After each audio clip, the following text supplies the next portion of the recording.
Welcome back, Global War 1939. We've gone ahead and reset the game back up for game three. We're using the 1939 Ultra rule set, and also using the out-of-box setup for Ultra. So we'll see how this game unfolds. So there's no house rules, just a straight setup. Um, so it should be pretty interesting. Now, like on most players, or what most players should do, anyways, every time you complete a game, go back and reread the rules to make sure you got everything correct. And if you messed up a rule or forgot a rule, it's another great way to refresh so you can play the next game correctly. All right. So I just want to point out a couple of things. If you see a couple of units and you're like, what's going on here? Game two for the cavalry, because I don't have any cavalry sculpts. I was looking at HPG, and the only one that I found that I actually like only comes in one color, and I'm not into painting. So I don't want one color representing every single nation. So I'm going to keep an eye out to see if any other cavalry sculpts that I don't have to paint become available. So in the interim, we're just going to use the American mechanized. So if you see these in China, they're actually cavalry. And then same thing for Italy. Game two, I just used two of these bomber sculpts and just mentally took note which one was the bomber, which one was the air transport. Got too confusing at times. So I went ahead. This time around, we're going to use an Anzac medium bomber sculpt. So if it's here, this is actually an air transport. And I had to pick a nation or a color that didn't operate in Europe. So can't use black, blue, so on. So I used Anzac because the chances of them getting any kind of force into Europe is very unlikely. So if you see an Anzac medium bomber in Europe, it's actually an Italian air transport. And we're going to still use the red submarine sculpts we got from ANA from 2000, ANA Pacific from 2001. All those sculpts came in red, so we're just going to use those for the coastal subs. I did find one that I do like on HPG's website. However, the physical sculpt is actually bigger than these subs, and I thought it would be kind of weird to have the coastal sub bigger than the normal subs. So until I find one that I like, we're just going to use those red ones for now. And for the forts, I was going to use a gray wooden token from a different game that I own. However, when I got 41, like the cheap 41 version, the ones only like $40, they had these. They're not plastic, cardboard tokens. I was just going to throw away, but then I was like, oh, I'll just use those as the forts for now. And then the green ones, we're just using them as those army bases for the British, or for FEC anyways. So green army, so that's the tokens I'm using there. So if you see those lying around, you're like, oh, that looks kind of weird or whatever. Now you know what they represent. And then same thing for the coastal battleships. For the British, the Americans, and the Germans, I got a bunch of these small battleships. They're much smaller than the battleships that came out of ANA 40. So I'm just going to use those as the coastals. It's the same sculpt, they're just smaller, right? And these black tokens that you see lying around, I don't have enough air bases. So instead of not putting one down, because it does change the flow of the game, I just got a token that's black. So if you see these black ones around, they're all air bases. The Japanese are using them quite heavily. So I'm about eight tokens short, because I only got one copy of ANA 40. So I'm going to get a second copy, which would then I'll be able to have well more than enough tokens that I would need to run this game. Another option would be to get the stickers you can get on HPG's website. But I'll probably just go and get another copy for the tokens. And then that'll give me more mechanized, more everything else for the core army for each nation that I would need. And then I'll just have to worry about the specialized units, right? All right, so for the overarching strategy for the Axis, we're going to try something similar in Game 3 that we did in Game 2 with the Germans. Hopefully this time it works out for them. So the first impulse, the entire first turn, they get 2 impulses. So what that means is that they combat, non-combat, buy, and then they get a second combat, a second non-combat on their first turn. It's called Blitzkrieg, one of Germany's special abilities. So first turn, we're going to declare war on France, Norway, Denmark, Holland, Poland, and Yugoslavia. So that's all of our objectives on the first turn. Turn 2 to 4 is probably going to be like a phony war, like a lull, from the Germans' point of view anyways. They're just going to take those turns to repurchase all the losses they suffered in turn 1, build more, and build up a big enough or a significant enough army to take a run into Russia.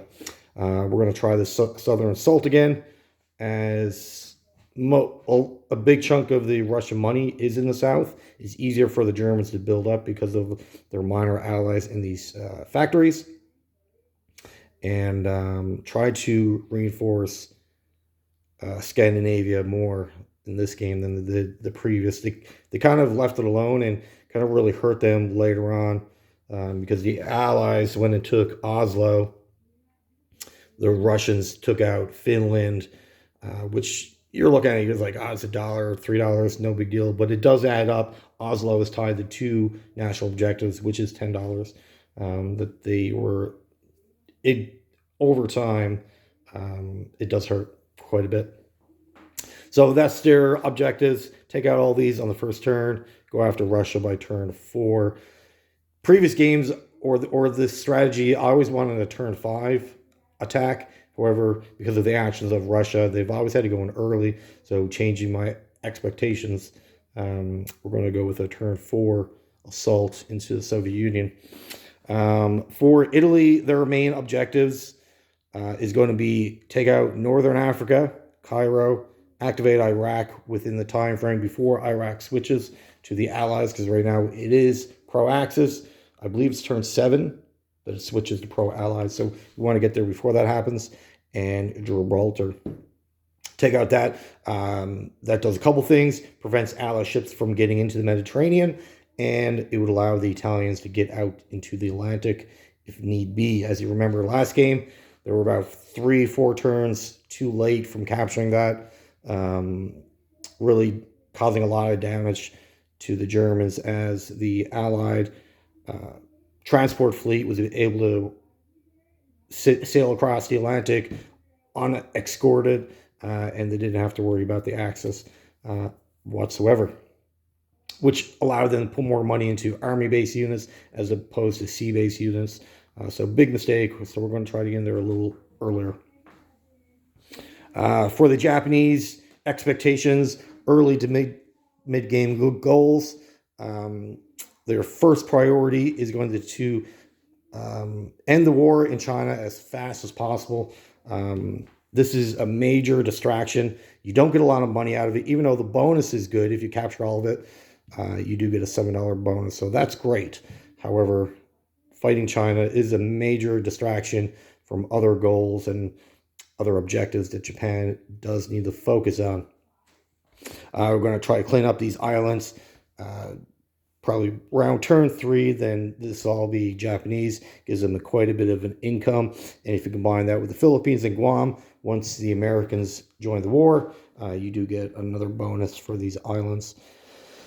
For their ally, they're just going to build up, take out Burma to cut off the road to China, stop them from getting a bonus, prevents them from buying artillery as well.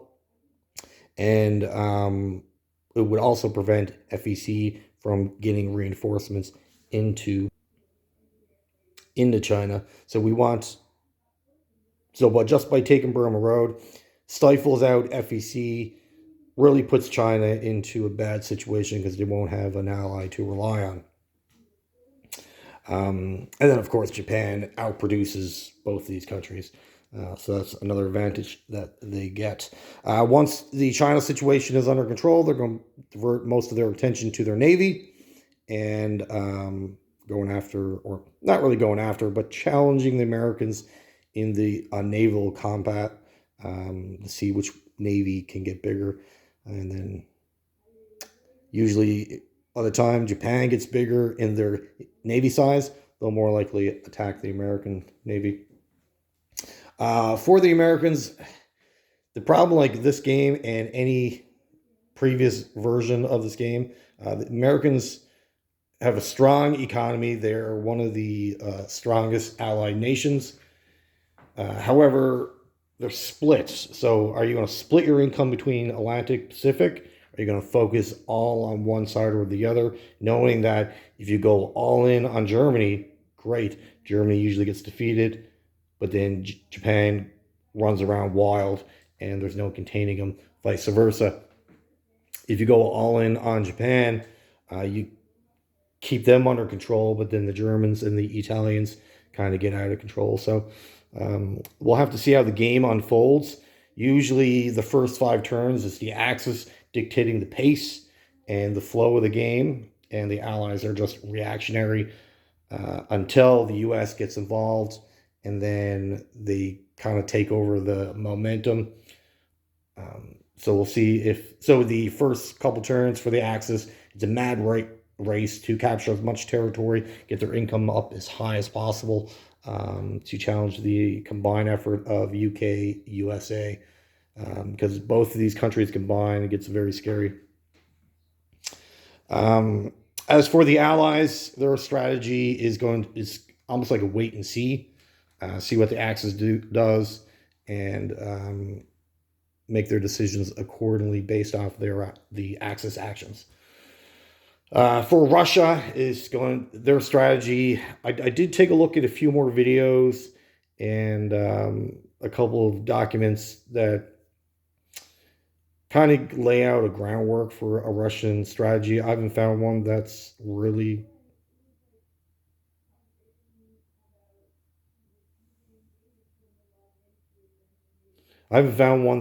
good.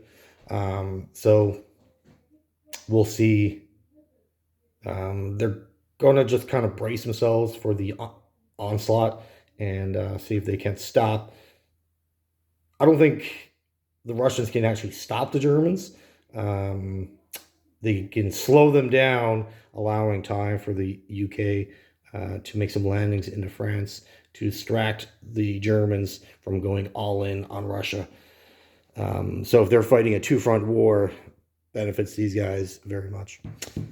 All right, and unlike the previous game, I didn't really explain at early what kind of game that we're going to play. So we're going to go with option 2 for the win condition. So it'll be a full 15-round game. All right, well, thank you for watching, and have yourself a great day.